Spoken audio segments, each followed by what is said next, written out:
नमस्कार दोस्तों, आप देख रहे हैं 4 PM और मैं हूं मयूर परीख। मध्य प्रदेश से एक चौंकाने वाली खबर फिर एक बार सामने आ रही है। मध्य प्रदेश के सागर जिले में गुस्साई भीड़ ने एक युवा लड़के की हत्या कर दी। ये युवा लड़का दलित था कि साल 2019 में उसकी बहन ने अत्याचार करने वालों के खिलाफ पुलिस में मामला दर्ज कराया था, जिसके आधार पर पुलिस ने कार्यवाही की थी और कोर्ट में पूरा मामला चल रहा था। लड़की पर लगातार दबाव बनाया जा रहा था कि वो किसी न किसी तरह कानूनी कार्यवाही, कोर्ट की कार्यवाही बंद करे और पूरे मामले आज के तमाम प्रमुख मीडिया हाउसेस में छाई हुई है। दरअसल बात यह है कि कुछ समय पहले मध्य प्रदेश में एक मानसिक रूप से पीड़ित व्यक्ति पर पेशाब करने का मामला वीडियो सोशल मीडिया पर जारी हुआ था, जिसकी बहुत आलोचना हुई थी। और अब ये दूसरी घटना। कुछ समय के बाद मध्य प्रदेश में चुनाव होने वाले हैं और चुनाव के मौके पर जिस तरह का वातावरण मध्य प्रदेश में बन रहा है, मॉब साइकोलॉजी का, अल्पसंख्यक या फिर जो छोटे समुदाय हैं उनके उत्पीड़न का, इन सारे मामलों की वजह से सरकार की भारी किरकिरी हो रही है। इस पूरे विषय में क्या राज्य सरकार दोषी है? राज्य सरकार ने ऐसा क्या किया कि चरमपंथियों का उन्माद जो है वो सिर चढ़ के बोल रहा है? इस पूरे विषय पर बातचीत करने के लिए आज हमारे साथ दो विशेष अतिथि मौजूद हैं। प्रोफेसर अखिल स्वामी जी। अखिल स्वामी जी अपनी सटीक एनालिसिस के लिए और किसी भी मुद्दे पर सीधी बात के लिए जाने जाते हैं। कई सारे 4 PM के शो में आपने इनको देखा है और इनकी बातें सुनी है। साथ ही हमारे साथ हैं मयूर जानी जी, जो कि स्थानीय संपादक हैं 4 PM गुजरात के। मयूर जानी जी, इनके साथ आज विशेष बात इसलिए भी करनी है क्योंकि गुजरात में भी चुनाव से पहले कुछ ऐसा माहौल हुआ था। जब मयूर जी के साथ डिटेल में बात करेंगे तो इस बारे में भी हम चर्चा करेंगे। शुरुआत करते हैं प्रोफेसर अखिल स्वामी जी से। प्रोफेसर साहब, इस घटना पर आप क्या कहेंगे? कितना शर्मिंदा महसूस करने वाली ये घटना है। पूरा का पूरा घर तोड़ दिया, छत तक नहीं छोड़ी, एक की हत्या कर दी और मामला 2019 की उत्पीड़न का मामला है। क्या कहेंगे? देखिए मयूर जी, वास्तविकता क्या है? विश्व में दो प्रकार के देश हैं, दो प्रकार के समाज हैं। एक वो समाज हैं जो लोकतांत्रिक हैं, जहां पर रूल ऑफ लॉ चलता है, जहां कानून के अनुसार काम होता है और जहां पे किसी की भी इतनी हिम्मत नहीं होती कि वो कानून को तोड़ सके। एक समाज तो उस प्रकार के हैं। दूसरे समाज उस प्रकार के हैं कि जहां पर भीड़ तंत्र है, जहां पे जिसकी मेजॉरिटी है वो जिसको कमजोर होता है, चाहे वो नारी हो, चाहे वो युवा हो, चाहे वो दलित हो, चाहे वो आदिवासी हो, चाहे कमजोर हो, कोई भी कमजोर हो। देखिए, पंडित दीनदयाल उपाध्याय ने एक बात बहुत पहले कही थी। उन्होंने कहा था कि सरकार का, शासन का मात्र एक काम है, मात्र एक काम है। वो काम है कमजोर को, जो सबल है उससे संरक्षित करना, उससे बचाना। केवल सरकार का ये काम है। अगर, क्योंकि जो एक शक्तिशाली व्यक्ति है उसका ये वो अपना अधिकार समझता है कि वो शोषण कर सके जो कमजोर है, चाहे वो आर्थिक रूप से कमजोर हो, चाहे राजनीतिक रूप से कमजोर हो, चाहे सामाजिक रूप से कमजोर हो। तो हमारा देश जो था वो हमेशा इस बात के लिए फेमस था और पूरे विश्व में इसकी ख्याति थी कि हमारे यहाँ लोकतंत्र बहुत मजबूत है, हमारे यहाँ रूल ऑफ लॉ बहुत मजबूत है और हमारे यहाँ इस प्रकार की कभी हिम्मत नहीं हुई थी। आपने ब्यूरोक्रेसी भी देखी होगी मयूर जी।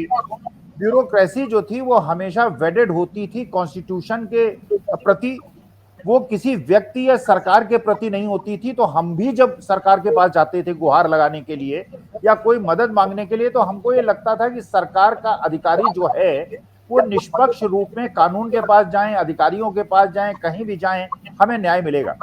अब अगर इस प्रकार की परिस्थिति बनती है कि जहां भी भीड़ है, जिसके पास भी भीड़ है, तो देखिए भीड़ तो किसी की होती नहीं। भीड़ आपको मध्य प्रदेश में ऐसा हो गया कि सवर्णों ने आदिवासियों को और दलितों को पीट दिया, उनके मुंह पे पेशाब कर दिया, कहीं अल्पसंख्यक क्योंकि वो कम है अल्पसंख्यक हैं वहां पीट दिया। लेकिन पूरे हिंदुस्तान में तो ऐसी स्थिति नहीं है। कुछ स्थान ऐसे भी हैं जहां पे अल्पसंख्यक भी बहुसंख्यक हैं, जहां क्रिश्चियन भी बहुसंख्यक हैं, जहां सिख भी बहुसंख्यक हैं। और दूसरा सोचिए, अगर ये जो एक प्रकार का एक परंपरा चालू हो गई है, अगर विश्व में इसकी ध्वनि दिखाई पड़नी शुरू की, न्यूटन का थर्ड लॉ चालू हो गया, एक्शन का उतना ही रिएक्शन चालू हो गया, तो हमारे देश के 4 करोड़ लोग तो विश्व में अल्पसंख्यक हैं। हिंदू जो है मुसलमान देशों में भी रहते हैं, क्रिश्चियन देशों में भी रहते हैं। तो मेरे ख्याल से जो भी सरकार है, आपने कहा क्या वो दोषी है? अरे वो दोषी नहीं है, बल्कि उनको तो दंडित करना चाहिए। और लेकिन ये जो असली मुद्दा ये है कि लोगों की हिम्मत कैसे पड़ रही है, और जिन लोगों की हिम्मत पड़ रही है उनके साथ बाद में क्या हो रहा है। प्रवेश शुक्ला जो हैं, जिन्होंने आदिवासी के चेहरे पे पेशाब किया था, आज उनकी शारीरिक स्थिति दिखा दी जाए। अगर यही काम किसी आदिवासी ने कर दिया होता या किसी अल्पसंख्यक ने कर दिया होता, मैं मयूर जी आपको लिख के देता हूं, आदमी सीधा चलता हुआ कैमरे में न दिखाई पड़ता, उसकी टांगे टूटी होती और पुलिस वाले 2 तरफ से उठा के उसको चलते होते, उसके मकान तोड़ दिए जाते, अभी तक या तो बुलडोजर चल गया होता या उसकी जीप पलट दी जाती। तो वास्तविकता में ये जो भेदभाव की स्थिति है, इसमें क्या होगा कि अभी जिस भीड़ के पास शासन है, जब इसका शासन हटेगा दूसरे के पास आएगा, तो इस परंपरा को रोकना है, इसको बिल्कुल स्रोत पे रोक देने की आवश्यकता है। आप कोई हो, आप मंत्री हैं, बड़े हैं, छोटे हैं, गरीब हैं, अमीर हैं, इससे कानून को कोई लेना देना नहीं, प्रशासन को कोई लेना देना नहीं होना चाहिए। लेकिन अगर इस प्रकार की परंपरा को तुरंत नहीं रोका गया, और इसको समाज, देखिए मैं मानता हूं इसमें समाज भी दोषी है। अगर समाज चुपचाप बैठा है और समाज इसमें प्रतिक्रिया कोई नहीं दिखा रहा है और समाज इसमें विरोध नहीं प्रकट कर रहा है, इसका मतलब यह है कि समाज अपनी बारी की इंतजार कर रहा है। सबकी बारी आएगी, सबका नंबर आएगा। तो मयूर जी, बहुत दुखद स्थिति है भारत के अंदर। इस प्रकार की घटनाएं घट रही हैं, मणिपुर हो, नू हो, मेवात हो, मध्य प्रदेश हो, राजस्थान हो, इसमें कोई राजनीतिक पक्ष देखने की बात नहीं है, लेकिन it has to be completely controlled, otherwise my country will be doomed, which I don't want.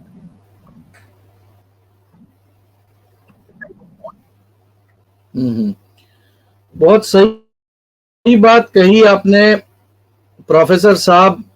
सैद्धांतिक रूप से, प्रैक्टिकल तरीके से, कानूनी तरीके से, सामाजिक विषय के तरीके से हर एक पहलू का आपने विश्लेषण किया।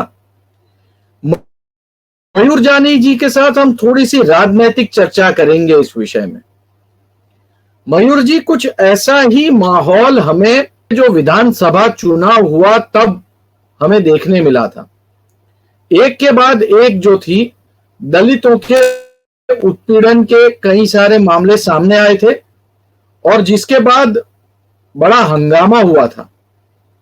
लेकिन समहाउ बीजेपी रिटेन कर गई, वहां की गवर्नमेंट बहुत ही पतली, एक पतला मार्जिन था और जैसे तैसे करके सर्वाइव कर गई और अब उसका नेक्स्ट वर्जन अभी हम देख रहे हैं। लेकिन मयूर जी, ये जो मध्य प्रदेश में हो गया, इसके आप राजनीतिक प्रत्याघात कितने गहरे देखते हैं? जी, तो ये देखिए, राजनीतिक प्रत्याघात के साथ साथ जो है सोशल फैब्रिक वाला जो एक मामला है कि सामाजिक जो घटनाएं होती हैं अच्छी बुरी, तो सब राजनीति से कहीं ना कहीं जुड़ जाती है। तो इसका प्रत्याघात तो अच्छा है ही नहीं, बिल्कुल वो बुराई है। और भारतीय जनता पार्टी की जब भी सरकार हम तो 27 साल से देख रहे हैं, ये लगातार दलित उत्पीड़न का मामला जो है वो गुजरात में 2017 में भी था, चुनाव से पहले 2022 के चुनाव के बाद भी लगभग 7 से 8 बड़ी घटनाएं हुई है जो हमने हमारे दर्शकों को बताई हुई है कि कैसे जो है वो चप्पल से वो मतलब वो जूता चटवाया गया या मूछ जो है एक तरह की कटवा दी गई, बहुत सारी चीजें हुई है। छोटे बच्चे ने अगर गेंद ले ली तो उस गेंद लेने के बाद दलित के बच्चे के बाद उसके परिवार के साथ क्या हुआ। मंदिर में दर्शन करने के लिए दलित चला गया तो पूरा मंदिर धुलवा दिया गया। बहुत कुछ हो रहा है और ये लगातार हो रहा है। और भारतीय जनता पार्टी और संघ भले ही जो है मतलब कहते हो कि सब हिंदुओं को एक होना चाहिए, लेकिन वो जो सामंतशाही मानसिकता है वो हम में से नहीं जा रही है, ये वास्तविकता है। और वो ऊंच नीच छुआछूत वाला जो मामला है वो अभी भी ग्रामीण इलाकों में तो बिल्कुल वैसा ही बना हुआ है जो आज से 50 साल पहले हुआ करता मामला है। उसमें कुछ ज्यादा फर्क नहीं दिखाई दे रहा है। तो ना गुजरात में उसमें कोई फर्क है, ना मैं मानता हूँ कि कोई मध्य प्रदेश में फर्क है, ना ही कहीं कोई उत्तर भारत के कोई और राज्य में फर्क होगा इसमें। वो एक समान मानसिकता हम लोग जो है वो पूरा सवर्ण समाज जो है बना के रखा हुआ है। अब प्रॉब्लम दूसरी ये है मयूर साहब कि दलितों में भी फिर सवर्ण दलित है और फिर वो नीचे और दलित के दलित है, ये भी एक चक्कर है। ये भी बता दो, वहां भी जो है वो एक वो है, उसमें वो जातियों के विश्लेषण में नहीं जाऊंगा मैं अभी, लेकिन वहां भी एक है कि दलितों में भी जो है मतलब ऊंची तबके का दलित कौन है और फिर नीचे तबके का दलित कौन, ये भी वहां भी है। तो ये ऊंच नीच जो है ये हमारी मानसिकता में मतलब ये हजारों साल से जो है ये फैला हुआ एक जहर है, या तो अफीम कह दीजिए जो भी है हमारी मानसिकता में। और सरकारें जो हैं विशेष रूप से भारतीय जनता पार्टी की सरकार की बात करें तो जहां जहां भी होती है इस चीज को एक्सप्लोइट जो है कैसे किया जाए उसका ध्यान वो बड़ी बखूबी से रखती है। तो ये मध्य प्रदेश में भी हो रहा है, गुजरात में भी हो रहा है, राजस्थान में भी होता है, हर जगह हो रहा है जी। मयूर जानी जी, प्रोफेसर साहब एक एक सवाल है छोटा सा आपसे, आपको क्या लगता है इसके असर जो पॉलिटिकल होंगे वो क्या लग रहे हैं आपको, इसका क्या असर हो पाएगा? बहुत जल्दी चुनाव होने वाले हैं। देखिए मयूर जी, वास्तविकता ये है कि जब आप किसी चीज का बंटवारा करेंगे तो बंटवारे को रोक नहीं पाएंगे। आप किसी भी बंटवारे को या किसी भी शोषण को रोकने के लिए आपको एक संदेश समाज को देने की आवश्यकता है कि मैं सबको बराबर निगाह से देखता हूं। जब आप अल्पसंख्यकों को अलग कर देंगे और उनकी लिंचिंग पे नहीं बोलेंगे, उनको मारे जाने पे, उनको जलाए जाने पे नहीं बोलेंगे, तो ये वर्गीकरण और ये देखिए ये धीरे धीरे पर्कुलेट डाउन और करेगा। इसलिए कह रहा हूं मैं कि सब तक आएगा। अभी तक क्या स्थिति थी, देखिए जो कांग्रेस की सरकार थी, वास्तविकता में आपने राजनीतिक परिवेश में पूछा, कांग्रेस किसी जाति या किसी धर्म की पार्टी नहीं है। कोई धर्म ये जाति नहीं कह सकता है कि कांग्रेस मेरी पार्टी है। हिंदू हो, मुसलमान हो, सिख हो, ईसाई हो, अपवर्ड हो, बैकवर्ड हो, हर जाति हर धर्म के लोग कांग्रेस के अंदर हैं। लेकिन ये बात बिल्कुल स्पष्ट रूप से कही जा सकती है कि बीजेपी जो पार्टी है वो मुख्यतः हिंदुओं की पार्टी है। उसमें आपको गिने चुने मुसलमान मिलेंगे, कोई मंत्री नहीं मिलेगा, कोई विधायक नहीं मिलेगा, क्रिश्चियन आपको नहीं मिलेंगे। तो इसका मतलब यह है कि जब ऐसी पार्टी जो अल्पसंख्यकों को नेग्लेक्ट करके भी अगर सत्ता में आ सकती है, और जिसका सत्ता में आने का मूल आधार ही यह है कि उसने जो कमजोर हैं, जो कम हैं, उनको आपने पॉलिटिकल डिस्कोर्स से अलग कर दिया है, तो ये मूल भावना जो आ जाएगी जब मुझे लगेगा कि ये मेरा शासन है। अभी अगर मान लीजिए कोई ऐसा शासन आता है जो शासन कहता है इंडिया, मान लीजिए इंडिया वर्सेस एनडीए की बात करें, इंडिया की गवर्नमेंट आती है तो उसमें लालू प्रसाद यादव भी हैं, उसमें सिद्धारमैया भी हैं, उसमें डीके शिव कुमार भी हैं, उसमें ब्राह्मण भी हैं, बैकवर्ड भी हैं, दलित भी हैं, आदिवासी भी हैं, मुसलमान भी हैं, क्रिश्चियन भी है। तो वहां पे जो सरकार बनती है और एक दूसरे के दबाव में जब वो काम करती है तो उसमें कोई एक वर्ग ये नहीं कह सकता कि मैं बाकी लोगों पे, क्योंकि ये मेरे वोटर नहीं है, मैं इन पे अन्याय करूंगा। तो ये चूज करना है। देखिए देश के समाज को, देश को ये समझना है कि अगर बहुसंख्यक आधार पे, ज्यादा संख्या के आधार पे, भीड़ के आधार पे आप कमजोरों को सताएंगे, तो वही बात जो मैं पिछली बार कह रहा था आपसे, तो कई क्षेत्र ऐसे हैं जहां हम कम हैं, जहां पे मान लीजिए आदिवासियों का शासन है, जहां आदिवासी बहुत हैं, जो आज की तारीख में से मणिपुर में हो रहा है, क्योंकि आदिवासी हैं वो ऊपर रहते हैं, पहाड़ों में रहते हैं, मैती नीचे रहते हैं। तो ऐसा तो नहीं हो रहा केवल मैती कुकियों को मार रहे हैं, कुकी भी मैतीस को मार रहे हैं, क्योंकि जहां उनकी मेजोरिटी है वो मार रहे हैं, जहां इनकी मेजोरिटी यहाँ ये मार रहे हैं। तो इसका मतलब ये है कि एक प्रकार का भीड़ तंत्र अगर आप छोड़ देंगे तो ये देश के जो वोटर्स हैं ये उनको सोचना है।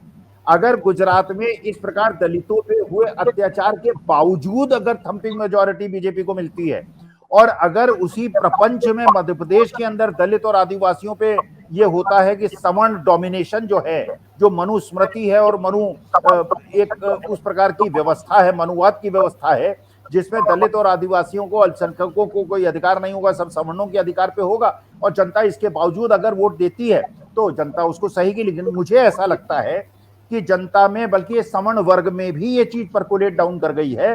ये कुछ जो हो रहा है ये मेरे हित में नहीं हो रहा है। सवर्ण के हित में नहीं हो रहा है, क्योंकि इसका जब रिपल्शन होगा, जब इसके काउंटर नैरेटिव्स क्रिएट होंगे, तो सबसे ज्यादा भुक्तभोगी हम ही होंगे, क्योंकि हमारी संख्या 15-20% से ज्यादा नहीं है। तो ये समाज के हित में है, ये देश के हित में है, ये हर समाज के हित में है, एक दूसरे समाज का हाथ पकड़े। और राजनीतिक कितनी समझ है जनता में, ये समझ में आ जाएगा 2023-24 में। अगर इस प्रकार के दलित और आदिवासियों पे अत्याचार करने वाले जीतते हैं, इसका मतलब हिंदुस्तान से जो एक पुराना भारतवर्ष था, एक प्यारा भारतवर्ष था, वो अब चला गया पीछे, अब एक अलग टाइप का भारतवर्ष बन गया है, एक न्यू इंडिया बन गया है। इस प्रकार का न्यू इंडिया बन गया है जहां पे जिसके साथ भीड़ होगी मारेगा। अरे मैं और आप निकले हैं सड़क पे और 20 लोग घेर के हमको मार दें, अरे ये तो उस प्रकार की चीज हुई ना कि मैं 20 आदमी लूं किसी को मार दूं। अरे सीधी सी बात है, मेरी हिम्मत कैसे पड़े, किसी और की हिम्मत कैसे पड़े। शासन को, प्रशासन को निष्पक्ष अगर नहीं होगा, एक टीचर ने एक मुसलमान बच्चे को हिंदू बच्चों से पिटवा दिया, क्या हुआ? वो प्रवेश शुक्ला ने आदिवासी पे पेशाब किया, क्या हुआ? वो जो मिश्रा जी थे लखीमपुर खीरी में, जीप से उन्होंने हिंदू और सिख किसानों को रौंद दिया, क्या हुआ? मंत्री पद में बने हुए हैं ना। तो जब तक इन लोगों के साथ ऐसा व्यवहार नहीं होगा समाज के सामने कि हमने इनकी दुर्दशा कर दी है, इनकी हिम्मत कैसे पड़ी इस प्रकार की घटना करके, तब तक इसका राजनीतिक परिवेश और भारत का क्या होगा। देखिए, भारत एक अच्छा देश था, भारत एक अच्छा देश है, लेकिन जिस दिशा में यह जा रहा है, अगर इसको नहीं रोका गया तो फिर जो हमारे पूर्वजों ने, हमारे पुरखों ने भारतवर्ष बनाया था, उनको बड़ा अफसोस होगा। और जो हमारे स्वतंत्रता संग्राम सेनानी थे, उनको वो भी करवट बदल रहे होंगे। किस देश के लिए उन्होंने अपनी आजादी दी, जहां पे कमजोर और निरीह महिलाओं को, दलितों को, आदिवासियों को, जहां जो मजबूत है कमजोरों को मारता है, उनको बड़ा कष्ट होगा कि उन्होंने इस देश के लिए इतना त्याग और कुर्बानी क्यों की।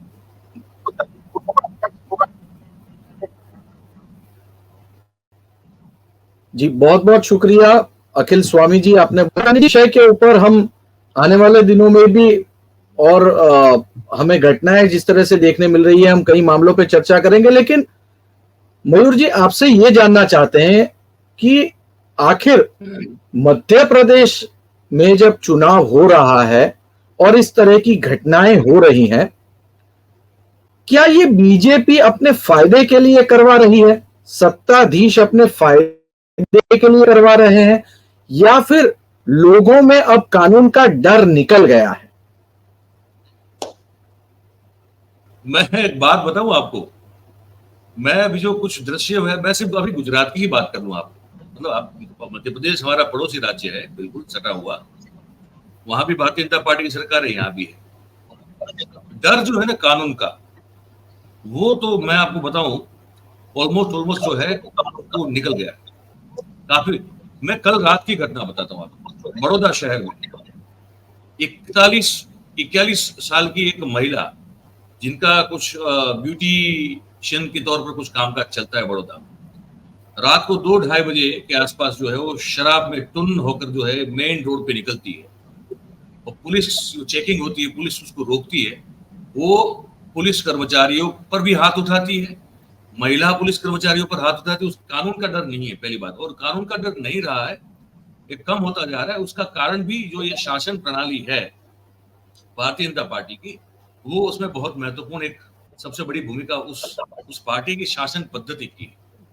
क्योंकि यहाँ पे आप अगर इस पार्टी के किसी रसूखदार के अगर आप पहचान वाले हो, आपको बीजेपी का वो पोस्टर जो है वो कमल वाला वो लगा दो, एक खेस जो होता है वो आप गाड़ी में जो मिरर पर टांग दो, फिर आप जो भी करना चाहे आप कर सकते हो। ये लगातार दिख रहा है, ये साबित हो रहा है लगातार। मैं आपको एक एग्जांपल दे रहा था बड़ौदा का। बड़ौदा में कल रात को एक 41 साल की 41 ईयर्स ओल्ड वुमन, पढ़ी लिखी है, ब्यूटिशियन का कुछ काम करती है, रात को मध्य रात्रि को वो शराब के नशे में धूत, वो और उसकी एक सहेली बड़ौदा के बाजार से रात को निकलते हैं। पुलिस चेकिंग होती है, तो पुलिस अफसर और पुलिस कर्मचारी और महिला कर्मचारी सब पर वो हाथ उठाती है, माँ बहन की गालियां देती है, और इसको किसका खौफ नहीं। और ये एक एग्जाम्पल मैंने सिर्फ कल हुआ ये बताया। ऐसे आए दिन रोज हम देख रहे हैं कि लोग, आपको बताऊं मैं, गुजरात में तो वो जो डीजीपी है, उन्होंने पूरा को किया कि किस तरह से जो है वो समितियां काम करी विद इन दी पुलिस। क्योंकि पुलिस खुद आपको मैं कल का एक बड़ा ही आपको मतलब हम सबको आश्चर्य होना चाहिए। ऐसा है कि कल का एक किस्सा बताता हूँ। एसपी रिंग रोड है अहमदाबाद में, जो सरदार पटेल रिंग रोड है 200 फुट का, जो नया बनाया गया है, पूरे अहमदाबाद को चारों तरफ से कवर करता है। उस रिंग रोड पे कल रात को एक कपल टैक्सी में अपने छोटे बच्चे के साथ फॉरेन से, विदेश से वापस लौट के अपने घर जा रहा था। वहां पे जो चेक पॉइंट था, उस चेक पॉइंट पे पुलिस ने, ट्रैफिक पुलिस ने और एलआरडी का एक जवान है, उन्होंने इस कपल को रोका और कहा कि रात को इतने बजे निकलना मनाही है। ऐसा बोला, रात को इतने बजे बाहर निकलना जो है वो मनाही है। आपको पता नहीं, आपने पढ़ा नहीं, नोटिस जारी हुआ है। उनका भाई हम तो बाहर से आ रहे हैं फॉरेन से, हमको क्या पता। बोले नहीं, 2 लाख रुपए लगेंगे। 2 लाख रुपए। बोले भाई 2 लाख किस चीज के? बोले या तो आपको 3 साल की जेल होगी या फिर पैसा दे दो। उसने कहा कि 2 लाख तो नहीं मेरे पास। तो बोले कितने हैं? बोले 60,000 हो सकते। बोले 60,000 लाओ। उसको बाहर निकलवा के एटीएम से पैसा निकलवाया, पैसा लूट लिया पुलिस ने।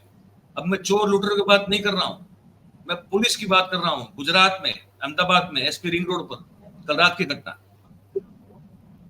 क्या उम्मीद रखेंगे आप मुझे बताइए? क्या सोच के आप मतलब किससे न्याय मांगेंगे? किससे आप उम्मीद रखेंगे कि आपकी रक्षा करेगा? कौन करेगा आपकी रक्षा? जो करने वाला है, जिसको ड्यूटी दी है, वो आपको लूट रहा है।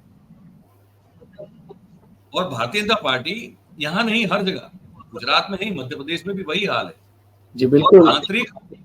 आंतरिक गुटबाजी में इतनी जो है वो अंदर से जो है वो खोखली हो रही है वो पार्टी, कि गुजरात में एक नेता दूसरे नेता की पोल खोलने में लगा हुआ है। ब्यूरोक्रेट जो है वो मतलब इतने बेखौफ हो चुके हैं कि अपने मन की जो भी करना चाहता है वो करता है। अब वो सब देखते हुए फिर पुलिस भी सोचती है कि हम भी जो है क्यों न लूट ले, हमको कौन रोकेगा, हम लूट लेते हैं। तो ये हो रहा है, ये फिर दलितों पर अत्याचार हो, आदिवासियों पर अत्याचार हो, या आम आदमी जी बिल्कुल, यानी कि पुलिस को थप्पड़ मार रही हो, ये सब हो रहा है। और यहाँ नहीं, हर जगह हो रहा है। तो अब बताइए कि अब इसमें हम क्या मतलब क्या निष्कर्ष निकाले इस चीज का? जहां जहां इस पार्टी की सरकार है, यहाँ सब हो रहा है ये सब। मध्य प्रदेश में अछूता नहीं है इस सब चीजों से। मध्य प्रदेश में भी हो रहा है, बहुत सारे वीडियो आ रहे हैं मध्य प्रदेश हम देख रहे हैं, अलग अलग तरह के। बहुत सारे, अब ये इनकी कल्पना में राम राज्य है, तो क्या करें? हाँ बिल्कुल मयूर जी, आपने बिल्कुल सही कहा। प्रोफेसर अखिल स्वामी जी, मयूर जानी जी, आप दोनों ही शो में आए और आपने बहुत ही वैल्यूएबल जानकारी हमारे साथ शेयर की। आपका बहुत बहुत शुक्रिया। तो दोस्तों, जब रक्षक ही भक्षक बन जाए तो क्या परिस्थिति पैदा होती है, ये हमें देखने को मिल रहा है। जिस तरह की ये दूसरी घटना, ऐसी तो कई सारी घटनाएं हैं, लेकिन जो रिपोर्ट हुई है घटना मध्य प्रदेश में उत्पीड़न की, उस घटना की वजह से सरकार के ऊपर एक काला दाग लगा है। देखना यह है कि क्या पुलिस और कोर्ट इस पूरे मामले से पीड़ित व्यक्तियों को न्याय दे पाता है या नहीं। इस पूरे वाकये पर आपकी क्या राय है, वीडियो के नीचे कमेंट बॉक्स में जरूर लिखें। वीडियो अगर पसंद आया हो तो लाइक करें, दोस्तों के साथ शेयर करें, चैनल को सब्सक्राइब करना ना भूलें। बहुत बहुत धन्यवाद।